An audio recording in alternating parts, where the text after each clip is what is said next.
Саламатсыздар ма? Мен номер 43 жалпы орта білім беретін мектебінің 6-шы Б сынып оқушысы Жаубай Әли Ізбасар ұлымын.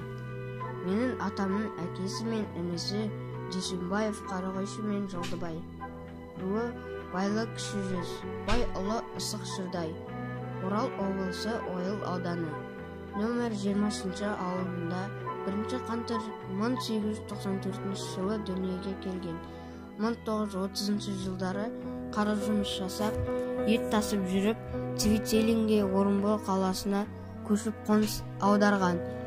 Ол жақта мектеп болмаған. 19 ғасырдың соңында бірінші дүниежүзілік соғыс пен 1917 жылы революция кезінде, содан соң Ұлы Отан соғыс, сол уақытта сауатын аша алмай сауатсыз болған, бірақ барлық жұмысқа көмектесіп жүрген кезінде 1941 жылы соғыс басталғанда Қарағойшы атамыз бен Жолдыбай атамыз соғысқа аттанды. Сол уақытта жолдастары Қамқа әжем мен Үміт әжеміз тек қана соғысқа, тек қана жеңіске деп жұмыс жасаған.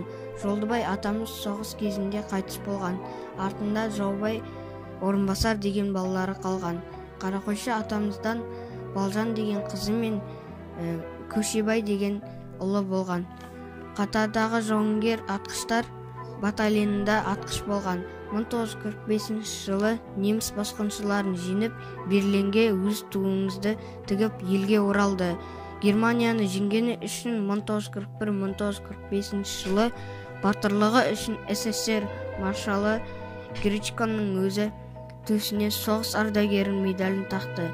Соғыстан кейін совхозда жұмыс жасады. Содан агроном, зоотехника, малдаргері, прораб жұмысымен дейін көтерілді.